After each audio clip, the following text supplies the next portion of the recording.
Men to'qima to'qib жатырмын. Men қазір тоқыма туралы саған түсінік берейін, иә? Мынау біз деп айтылатынға жіпті осыған орап өрнекті жасау үшін мынау ілмекті пайдаланамыз. Міне көрдің бе? Міне осылай тоқимыз.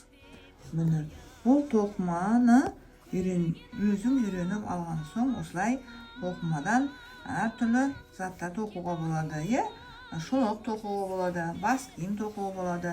Және міне үлкен табақтың астына міне дайын осындай тоқыма тоқыдық, көрдің бе? Міне балам тоқып отқаным мысалы ақманың астына қоятын, иә?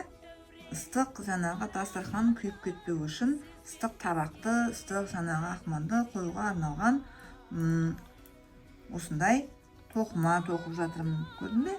Мына әртүрлі жіптерден тоқуға болады. Қандай әдемі, иә? Мына әртүрлі түстерден тоқуға болады. Бұл үйімізге жылылық, сән беретін нәрсе. Түсіндің бе, балам? Сен де осындай тоқыма тоқып үйренсең, қолың икемді болады, иә? Өнерлі боласың, иә?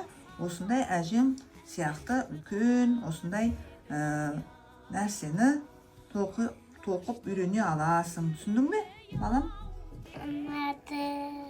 Осындай жасаймын. Ақылдым менің, жасайсың. Сен қандай жасың бар? Әрине саған ол тоқуды үйретемін.